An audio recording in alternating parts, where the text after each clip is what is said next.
This is NFA Talk, the show that talks about guns and gun rights, keeping you up to date with what's currently going on, from the newest guns, promotions, and events, plus how we're lobbying for your rights.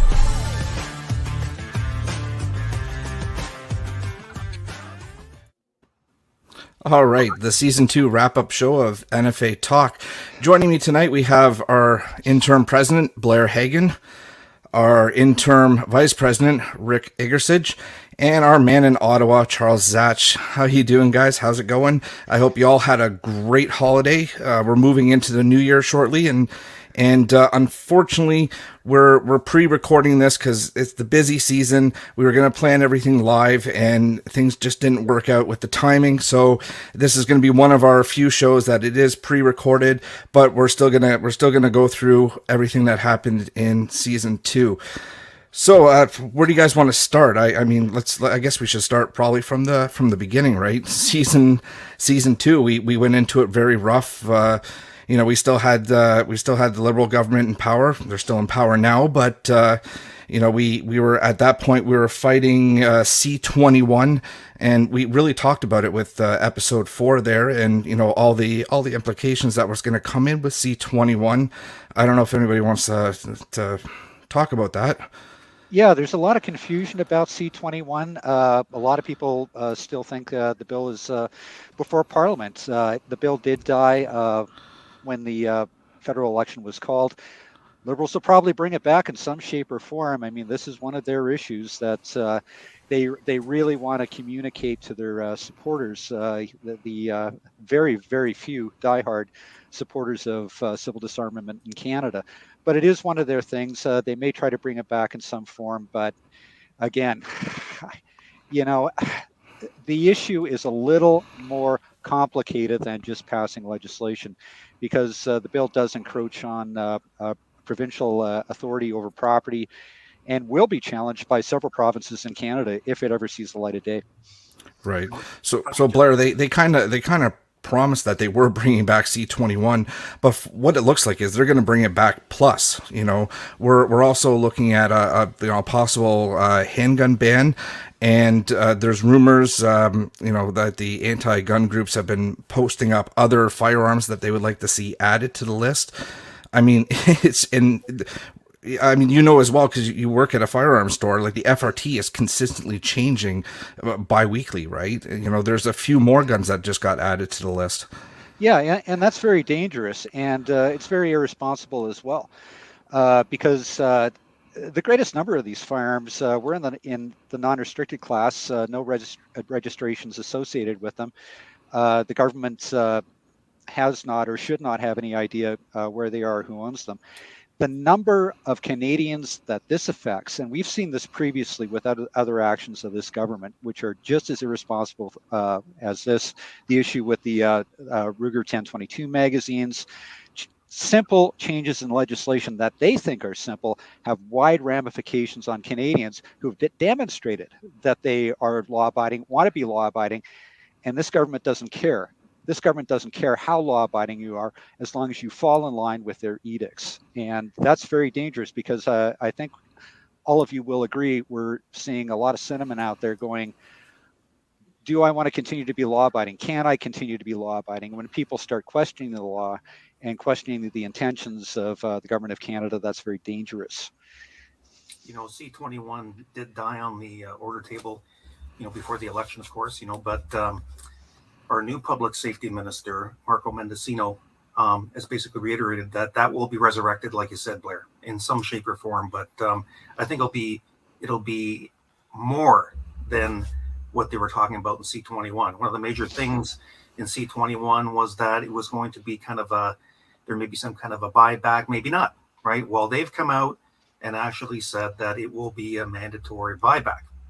Now, what's interesting about his statement, he basically said, he prefaced it by saying that we are listening to Pauly, the docs, Wendy Tsukier, and everybody else, right? So, and I've done a little research in the lobbying registry, and I'm not seeing a lot of official communications going on between Bill Blair, public safety, PMO, or anybody else from these so-called anti-gun groups out there. So to me, it looks like they're either mining this stuff from social media, or there's some kind of clandestine communications going on in the back alley that is not being registered in the lobby, which is actually against the law.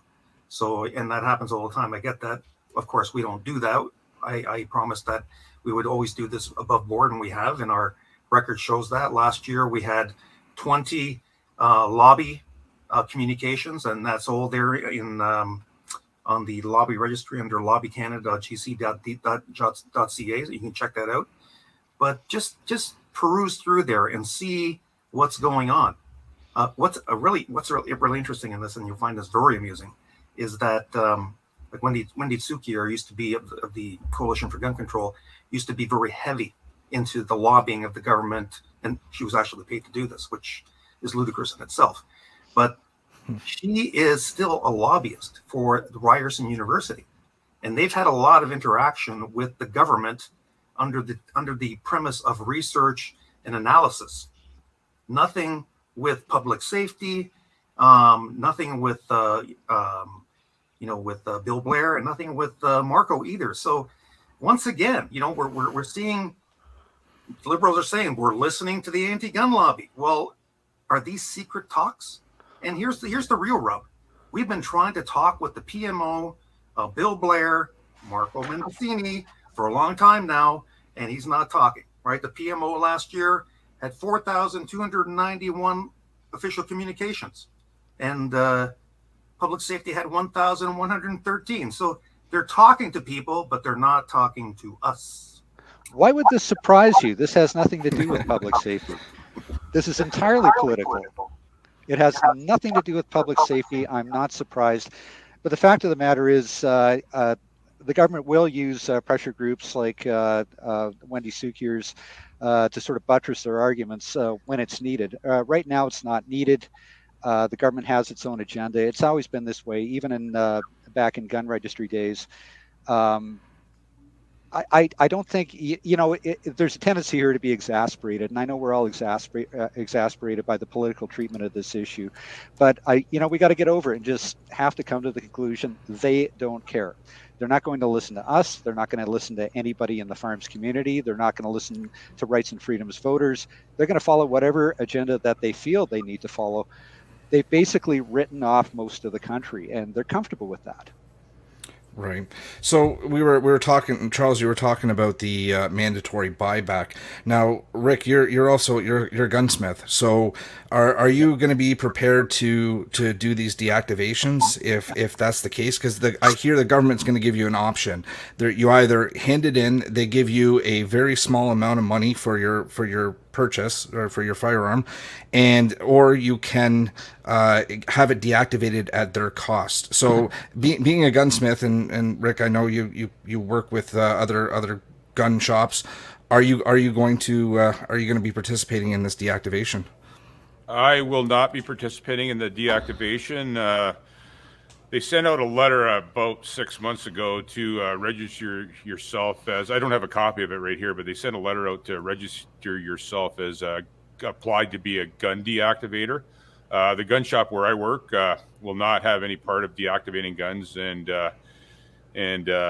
turning guns and destroying guns. I don't know what the consensus amongst the gunsmiths that I know, not very many of them are going to be doing that. There is one shop in Ontario that I know applied for it and will be doing it, but I will not be. I refuse to deactivate perfectly good firearms for that reason. Now, if it was for another reason where a guy just wanted it deactivated, not as far as it being in the OIC, and somebody just wanted a wall hanger for safety, I have no problem with that. But as far as deactivating guns, because that's the only way you keep them, it's not going to happen in my world. Good stance. Yeah, I think people have to realize that even if there was like 100% participation by every gunsmith in the country, there aren't enough in Canada to do this. So it's another case of the government going, well, we're gonna play hardball with this, and they're gonna have to make a decision. And even if you chose to have it deactivated, it's very unlikely that you're going to find a gunsmith who's going to be able to do it for you within the confines of whatever schedule the government comes up with. They're really dreaming in Technicolor. They did not think this through. They didn't think gun registry through. They didn't think C68 through. All of their other decisions, they're certainly not thinking this through either, because there's a lot of logistics that go into this. So I don't know. Maybe they're just not thinking. Maybe they are that dense. Because if you know anything about this issue, and here we go again. I mean, we're gun guys. We have a certain expertise in this, especially as it pertains to business and industry and the way things happen. And you point these things out to them, and you get the blank stare. It's like, well, this can't be. Our experts have told us that it's possible. Well, it's not possible. I think the government is going to find that it's going to be very difficult to pursue whatever agenda, whatever schedule they want to do with these things, because it's just logistically, I'm sorry, there's just no other way to say it. It's logistically impossible. I know most gunsmiths will refuse to participate just on principle, okay, because they understand what the government's trying to do here. At the end of the day, this is the Liberals' problem. And if they want to work themselves into a situation where they can't get out of, like they did with gun registry, and it certainly appears that they're doing it, they're doing a very good job. And it's not just that their guidelines are vague as far as deactivation is. They basically don't have any guidelines because, like you said, Blair, they don't know what they want. They don't know what actually makes a firearm inert. No. There's a lot of people out there that could, no matter what you do to a firearm with a file and a hammer and a buddy with a lathe, can fix it. So, it just, it's vague. So what do they want? And they don't here's even know the themselves. thing. So, And here's the thing: under the guidelines that they do have, every gunsmith who does a deactivation in Canada must personally sign off on that. Your name, the gunsmith's name, is permanently attached to that deactivation. And if that firearm is recovered at a crime scene, you're on the hook. Uh-oh. If it's recovered at a crime scene, reactivated, they're not just going after the perp it was taken off of. They're going after the gunsmith who said it was deactivated. So you bear personal liability for this as well. And I know we've made when they brought those guidelines in, when they brought that requirement in, we decided that, well, we're just not going to deactivate firearms anymore because it's just too dangerous. And again, it gives you an indication of the Liberals working against themselves here. It's like, well, we're going to make all these gunsmiths responsible so that, well, if the gun shows up reactivated, they take responsibility too. And now they propose this where we want every business in Canada to sign on to be deactivators of firearms. And it's like, why would we participate in this offense against citizenship? And number two, why would we assume personal liability for a gun that might one day wind up at a crime scene? It's really, I can't understand it. It's like they're running around like a bunch of chickens with their heads cut off and thinking, aren't we brilliant? Aren't we brilliant? They're not.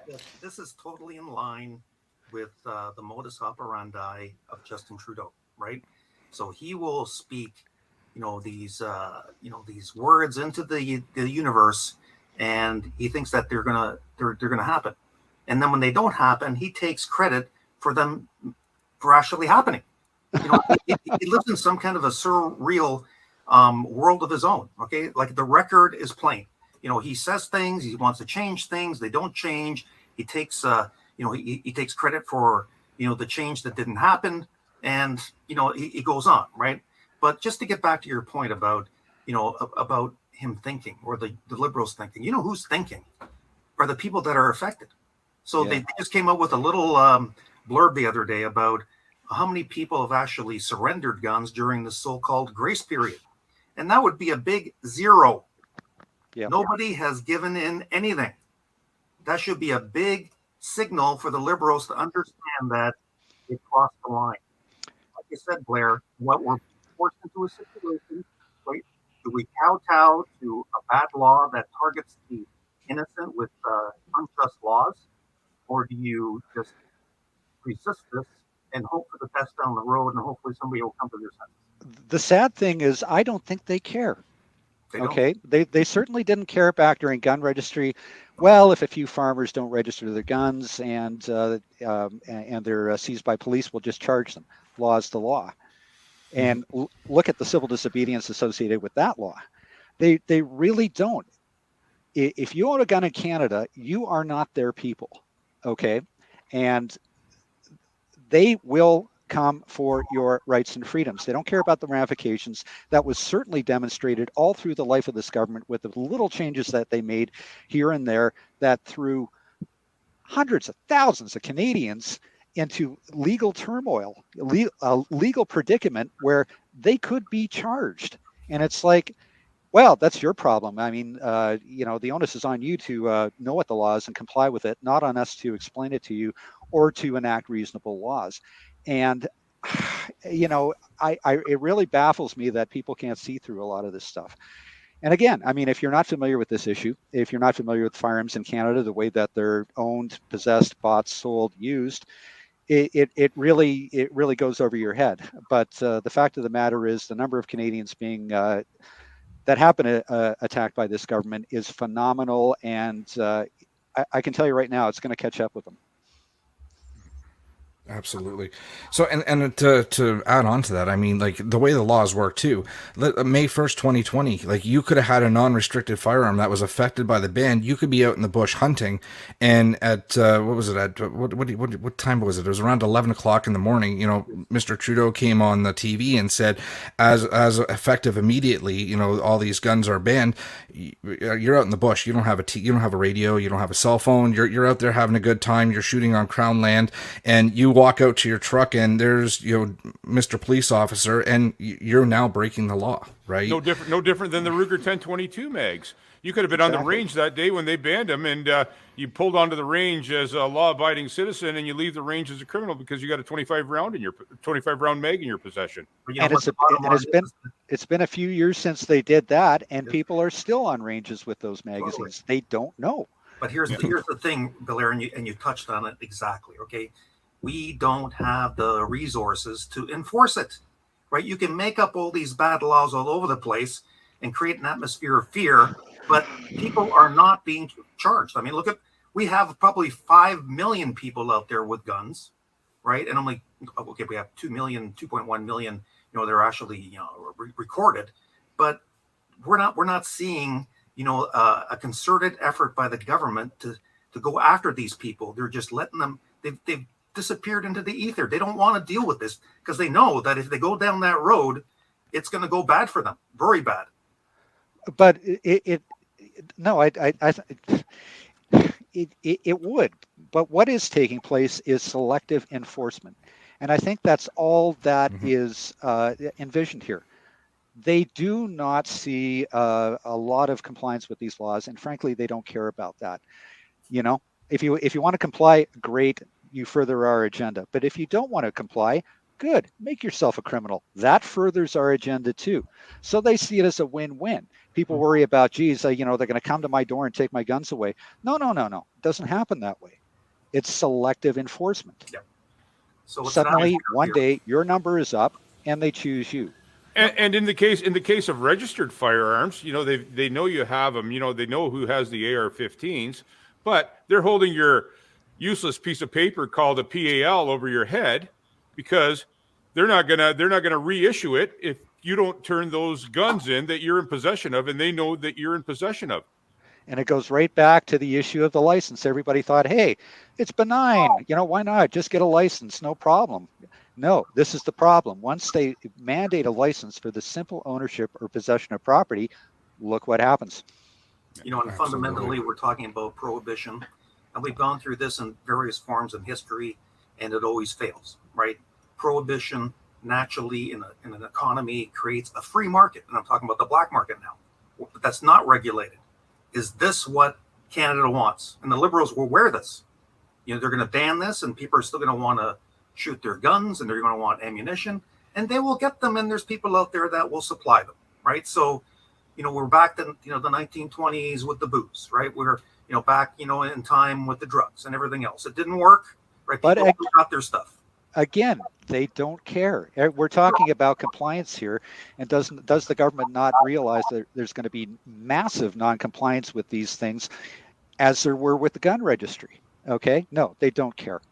Not compliance, non-compliance, not an issue. As long as we can say we have it. It's a big fishing expedition part of it too, because some people will comply. Then they're going to say, well, you know what? We got some guns off the street here. Some people didn't comply.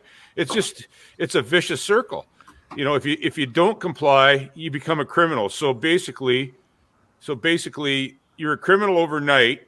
You're a law-abiding citizen the day before. So now you've got this possibility hanging, or this cloud hanging over your head, that when are they going to show up at my house and put the handcuffs on me, and I'm going to go for a ride in the back of some cruiser? You know, they're using psychological warfare in a way with this whole deal. You know what, Rick? I think you hit it right on the head. You hit the nail on the head. This is psychological warfare against the firearms community. We are one of the chief group of Canadians who really believe in rights and freedoms. There's lots of people who support us, who support our Canadian right and cultural tradition of firearms ownership. But historically in Canada, people in firearms community have been the ones who got out there and fought for it. And you know what? One, we defeated the gun registry. We defeated part of a massive liberal program. And you know what this is? This is payback. Well, we're just going to have to defeat the next one. Exactly. We've done it before. Yeah. You know, this is not our first rodeo, right? Yeah. So going on with 2021 season 2, what else have we done? We for the first time we did an actual live NFA talk on the road. That was in Hamilton. That was a lot of fun. That was during our meet and greet that we had at the Silverdale Gun Club. We held like a barbecue, and we did some shooting with our members, and it was greatly attended. We had guys, I don't know what, over 100 people there, right? I wasn't counting, but it was like it was nonstop going all day. As soon as it started, people started showing up, and I looked at my watch and I was like, wow, we're starting to take down already. Where did the time go, right? Like I didn't even stop for lunch. Somebody threw a water at me and said, hey, keep hydrated, because it was just nonstop. It was a lot of fun shooting with our members. And I mean, Charles, you were there. Rick, you were there. Unfortunately, Blair was, he wasn't able to come out for this event. And we got to do a thing that we very seldom get to do. We got most of the board of directors together, and we got to actually shoot some guns together and have some fun and shoot some targets and have a little grudge match here and there. It was great. Shoot some stuff that we brought prohibited stuff, stuff like that people don't see too often. Nice. We brought some of that and let anybody who wanted to shoot it. We brought the guns. You just have to supply the ammunition. It was a great day. And you know what, Charles? Rick, I was going to say, like, I think that was one of the guns that was on one of the firing lines, right? Yeah. That seems to drive people. They want to try these guns that you can't just, unless you have the 12.6 license, you can't go out and purchase one of these. So the next generation of firearms owners are interested. They want to try shooting these. They want to see why did this government prohibit it? Like, why is it any different than a normal restricted handgun? I don't know if Rick, if you got another handgun there. We could do a little bit of a side by side here. This is a Smith & Wesson Model 19 2.5 inch, considered a snub nose gun revolver, and this here is I got to bring it up here. This is a Glock 48, and if you compare the two, you can see that the Glock 48 is actually smaller than the Smith & Wesson Model 19 2.5 inch snub nose. So, there's our where's the logic, right? Laws. Where's the logic to that? People look at these guns laying on a bench and go, well, that Model 19's bigger than that Glock 48. Well, yeah, but the Glock 19's prohibited by 1 3/4 inches. By 1 3/4 inches in barrel length, although it's a bigger gun to start with. There's no rhyme or reason. And, Blair's been talking about this for years, and I have too. There's just no rhyme or reason. No, there is no logic to it. And if they were to sit down and try to make a practical explanation of these things, they could not do it. But they've never had to do that. Okay. Unfortunately, when it comes to this type of legislation, too often it, by a lot of people and certainly by media, it's accepted at face value. Well, it must be needed, and the police say they need it and support it, so it must make sense for public safety. And when practical demonstration is called for, it's just avoided. We're the gun lobby. We have ulterior motives. Yes. So therefore, we don't need to answer your questions. We'll ignore you. What's interesting about what you just said there is that, Trudeau always comes out, we want to be transparent, we want to be collaborative. It's all baloney. Okay. So, Yeah. And they were forced to actually respond to a judicial call because of the court cases that are in play to justify why they came out with the OIC. Yeah. And what did they do? Right? They used the Secrecy Act, that's 39, to hide the reason for banning the guns. So, they don't have a reason. Okay. And, I guess hiding your non-evidence, I guess, is a tactic. But once again, you have to understand that, this government is not about the truth. They're lying to us constantly. They're covering things up. They're spinning things. And like you said, there's an agenda. The laws make no rhyme or reason. And, like I said, how much does a citizen need to take before they just opt out, right? And don't play the game anymore. Ultimately, at the end of the day, that's up to that individual citizen. But I'll tell you right now, no Canadian citizen should be put in that place. Absolutely. My God, my worst moments, and I've been at this a long time. I understand how politics is played, but in my worst moments, and it does really affect me because of the industry I'm in. I sit back and I go, my God, how could any halfway responsible government do this to its citizens? Whether you like them or not, whether you agree with them or not. I mean, and the analogy I always use is going back to the Second World War, when Canadians of Japanese descent were targeted. Okay, because December 7th, 1941, Pearl Harbor gets attacked, and the United States certainly took action against its citizens of Japanese descent, but then the Canadian government decided to do the same thing, based on, a very real fear of an attack on the West Coast by the Imperial Japanese Army, Navy, and government. But to target your own citizens, and I think today we can all agree that was uncalled for, unconstitutional, and unconscionable for those Canadians of Japanese descent to be treated the way they were. And it's not because there's no racial favoritism here. Those boundaries should not exist.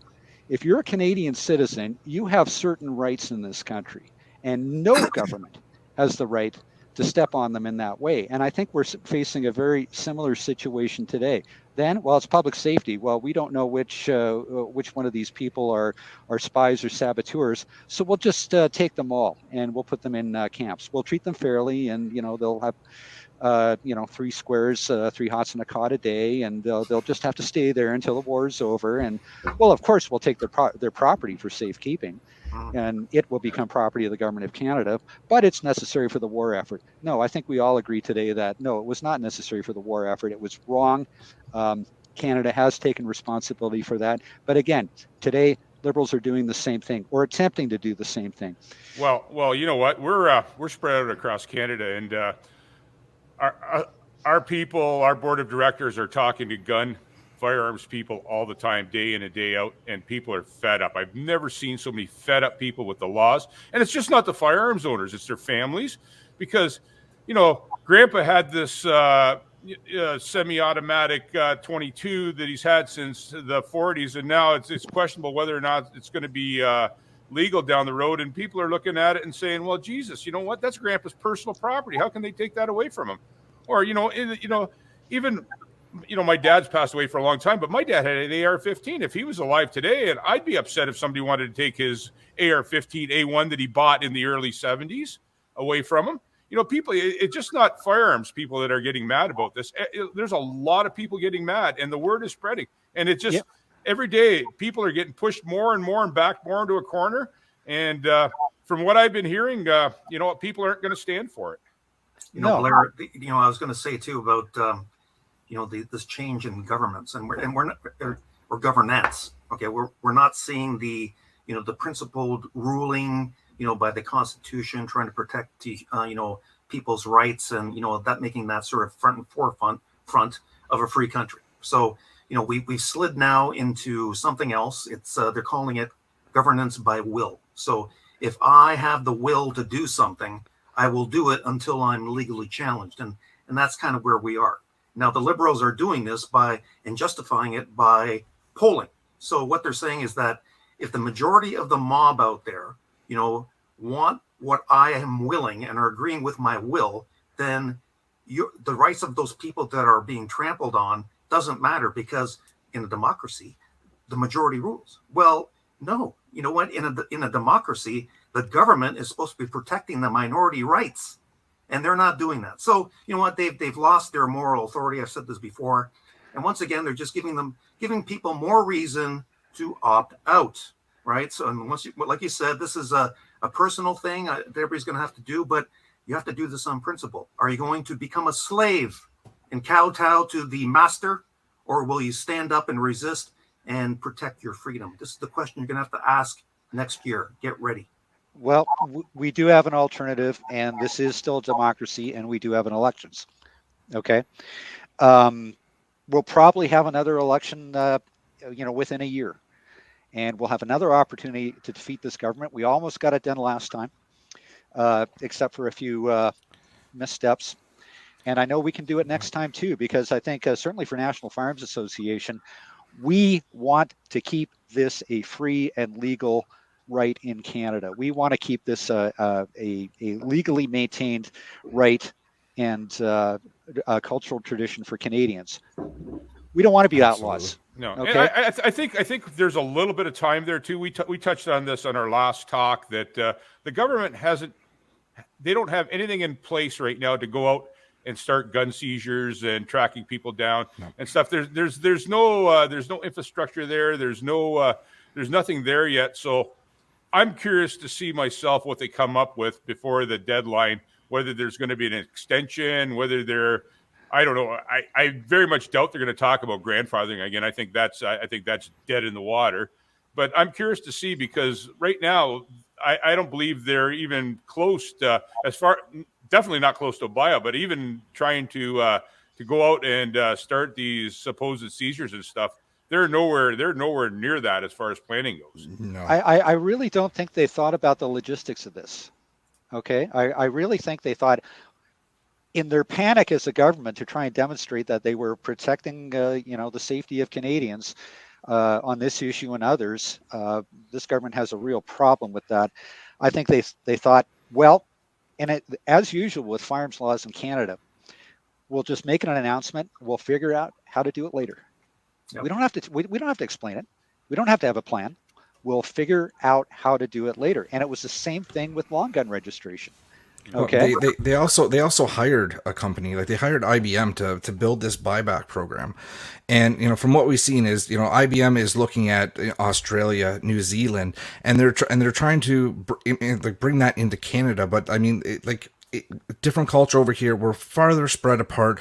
There's so much infrastructure, and then they have to go by a budget. And I don't know if the government's given them a budget yet, but I'm pretty sure IBM's going, hey, and we talked about this on one of our NFA talks where we said it's going to be over $756 million. IBM's probably saying, hey, we're going to be in the billions. This is like the long gun registry, where it's just going to continuously cost. It's not going to get wrapped up in 6 months. We're looking at an ongoing process of at least probably 5 years. So now you've got employees you're paying for 5 years. This is going to be an ongoing thing. And what? And you know what? When you have back-to-back majority governments and no opposition in Ottawa, you can get away with that. But it's a different time. It's a different issue. And you know what? I hate to say that, and for any liberals that care to hear it, you've completely destroyed your credibility on this issue. all your claims of the past that we don't want to take your guns. Registration isn't about confiscation. We just care about the safety of Canadians. They can no longer credibly have any moral authority on this issue. Absolutely. I mean, it's a question of their authority too. And we all know what happened here not that long ago, an incident where a firearms or a gunsmith was shot and killed by police. My question is, how are they going to do it? Are they going to do it the same way they did that one? There's a bunch of questions on that. We've been following it closely, and we don't have a lot of facts that Charles actually could probably comment on it more than I can. He's been following it closely, and it just my question is how are they going to do this? Yeah, we've all got a long experience in the firearms community. Certainly myself, and there are Canadians out there, and we all know them, okay, who are so deeply passionate about this issue. I don't want to see them placed in a situation where they have to make that decision, okay, because that doesn't have only ramifications on themselves, their families. That also has ramifications on the future of this country. Okay, Canada, I think we share a common vision of Canada, the type of people that we are, the type of country that this is. Okay, and thankfully in the past we've had very, very few instances that sort of call that into question. Yeah, every country does. There are violent incidents that make us sit back and go, what went wrong there? We don't want a repeat of that. How do we treat our citizens better so they're not placed in that situation? I know these people. I don't want them placed in that situation where they have to make a choice, because once that happens, and if the wrong thing happens, this country's never going to be the same again. Sure enough. That's a good point, Blair. But sometimes there's not even a choice to be made. Sometimes you might be sitting at your kitchen table cleaning your shotgun after you've been out duck hunting, and you didn't make a choice to do anything. And when somebody comes to your door with the idea that he's going to seize firearms from your house, he's going to be pretty focused on looking at firearms, and you happen to have one in front of you. That's my other point on this whole thing. I talk to people every day, and people are confused and they don't know what they're going to do and stuff. But you know what? They don't even have to do anything. They could be sitting at their house at a kitchen table, and it could go bad real quick. That's what scares me. And you know what's to blame for this? The toxic liberal agenda on guns. Because to the liberals, anybody with a gun in this country, and especially if you're law-abiding, you have a license, you have complied with the law, we're a danger to public safety all of the time. So for any reason, the police have to go to their houses. Well, hey, they know there's a firearms license attached to that house. There may be registrations attached to that house. So it's automatically a danger going in. And this toxic liberal propaganda in regards to this affects law enforcement agencies and law enforcement policies as well. When they go in with the hand on the gun, why? Firearms license, maybe even registrations. Oh, you own a handgun. Hands on the gun, because they're ready for anything, because you're a danger to public safety. And that's wrong. The police are absolutely right. The police, there's a lot of police firearms enthusiasts. I know a lot of policemen. Police are good people, but what this liberal government is forcing them to do is narrow their mindset and their focus, and it throws everything out of whack. Because a normal guy in a normal situation cleaning his shotgun on the kitchen table would not be a threat. But the fact, with all this liberal propaganda and pushing their thoughts towards the police, it makes their area, their focus go narrow, and that's when accidents happen. And that's when things happen. We're not going to blame the police. We're not going to. I've talked to policemen and stuff, and the NFA is pro-police. We're not anti-police. We're not anti-anybody. But it's what the government forces people to do on both sides is what the big problem is. And the big thing about this is the rhetoric coming from the government. They're the ones that are creating the narrative for people to follow. Or, the social media party out there that's being paid by the federal government right now. They pick this up, they run with it, because they've been given their green light to gaslight us and demonize us, right? But like you said, Blair, this is very dangerous, right? So, I mean, in most circumstances, if you've got a situation where you do have, police coming in to do a search warrant thing, most people will comply, of course, right? Even the people that are going to, they're planning to resist and possibly, engage in, civil disobedience. It's going to be a peaceful thing, right? But we all know that's never perfect. I mean, in India, when they had their situation, Gandhi preached about peaceful civil disobedience, right? And of course, that went sideways, left, right, and center. That's the part of resistance. Now, like you said, Blair, we don't want to open up that that Pandora's box because our country will never be the same for sure. It's exactly what you said. The trust in this government, unfortunately, is gone, right? They operate with their hands on the lever, but they're doing it without, I sincerely believe, without the people's consent. That's going to come to light real soon. Well, I think we've covered that. Again. Yeah. Right. Yeah. So yeah, I mean, this is great. I think we pretty much covered season 2. We had roughly about 20 episodes, or this is the 20th. Next year, what are we looking forward to, guys? What do we think? Are we? Well, it really depends on the life of this government. I mean, we'll see how the OIC pans out. We'll see what kind of legislation they try and introduce. But I think we're building up to something politically here, and eventually we're going back to the polls, and this time we will remove Justin. Absolutely. And I can assure our viewers that the NFA is going to be working with a vengeance and hard as we've ever worked before this coming year to make sure that everybody keeps their guns. You know what? We're out there all the time. Our directors, our board of directors, our field officers, our regional coordinators, we've got people on this all the time. We're pushing from all directions. Charles is working hard in Ottawa. The NFA has a very good focus on what we need to do, and we're going to go out there and do it. And remember, we have a lot of friends in politics, a lot of people, a lot of MPs, a lot of MLAs, a lot of politicians who feel exactly the way we do about this too. So we're not alone out there in the wilderness. This is a Canadian right and cultural tradition. It's widely accepted across the country, despite what the Liberals may think. And we're going to make sure that it's finally respected in law, in our culture. We're not going away. We're not going to shut up. And they're going to feel us in the next election. Yes, and I just want to piggyback on what Rick said too. I mean, we worked really hard the last election. We ran a strong social media campaign. We had billboard signs out there. We had radio ads. We had magazine ads. We ran hard. The next one, we're going to double down. Because, I said, I'm going to sound like a broken record or repeating myself, but it was make it or break it the last election. And this is it. We really are. This is it.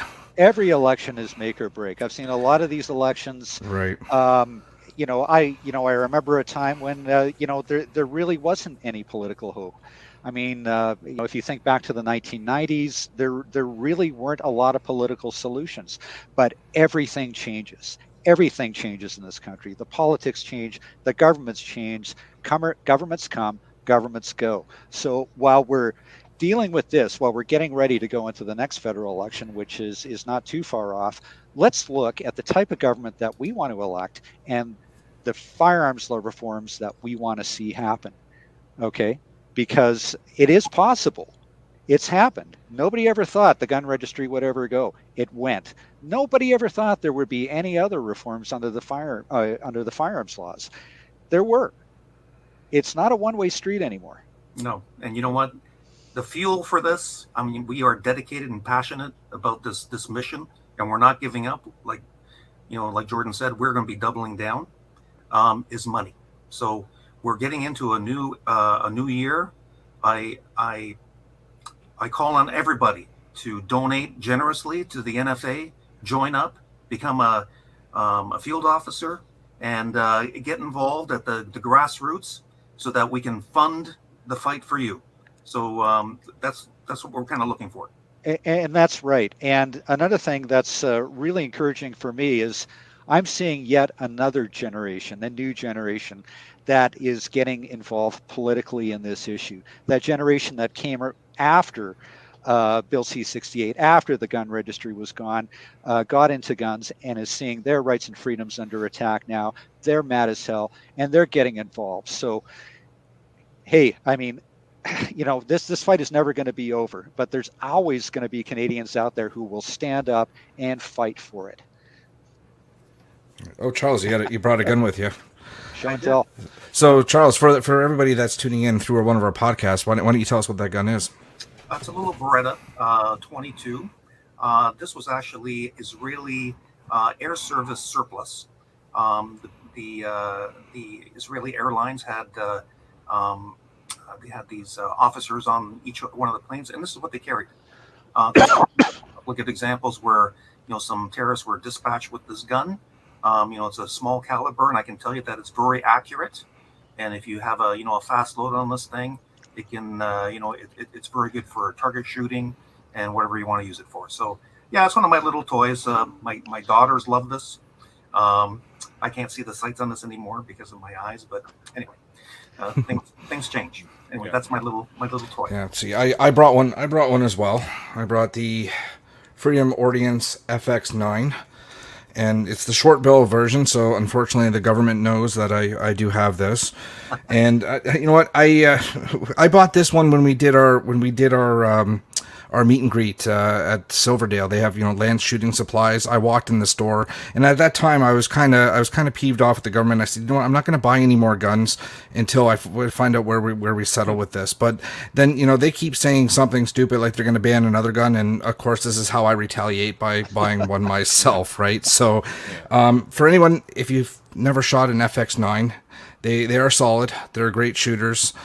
This one, it was nice. It was a package. It came with the red dot, so I didn't have to go out and get one. All I had to do was sight it in. Yeah. One of my go-to guns now, since the government seems to be decreasing my list of firearms that I can legally use, right? So, yeah, I call out to the younger shooters out there. You know what, guys? We need to change some laws so you guys can have these too, because these things are fun to shoot. Amen. This is there's no reason why I have a prohibit and you can't. Help us out. That's part of our fight to knock back some of those ridiculous classification laws. And, we need all the help we can get. Like I called all the young people out there. You know what? Everybody should have one of these on the range because they are an absolute hoot to shoot. So that's a great point. I just want to say this as well, too. Before the government was signaling about banning the AR-15, we were instrumental in getting people to buy AR-15s. I think it was they bought 30,000 or something in 4 months, something like that. So you remember Bill Blair? We had a great little cartoon about AR-15 salesman of the year, right? Yeah. Okay, so they're talking about taking away your handguns. Don't buy one, buy two. Yeah. Right? This is the way you retaliate. Right? That is called civil resistance. Do not kowtow to this. Do not be afraid. Buy your handguns. Lands is a great store to go to too, as well, and as well as Blair as well. Yeah. It just that's the thing. We've got a big fight on our hands, people, and we need all the help we can get. Like I say, let's get some of these laws changed. Let's get the younger generations having the fun with these. You know what? Just going back there, a 2-inch barrel 357 Magnum, man, that's about as much fun as you can have with your clothes on. I'm telling you. And at the end of the day, this stuff is property. Your father might have a 2-inch barrel Smith & Wesson. Why can't you hold the registration for it? It's ridiculous. You cannot. It is absolutely unacceptable to treat people's property this way. They have no excuse. Let's change these laws. We can do it. It's absolutely. So I'm looking forward to 2022. I think we're gonna wrap it up there since this is the season 2 wrap up show. So Thank you, everybody that's been tuning in, giving us support, sending us messages through our social media saying they love the show. I love being on the show. I love working with everybody here, and we have some great talks. I look forward to 2022 doing this again.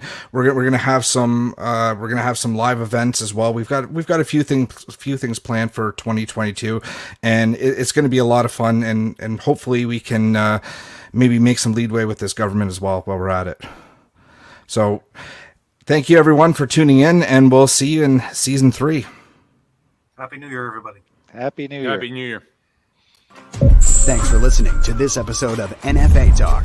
Like and follow the NFA on social media and sign up to become a member.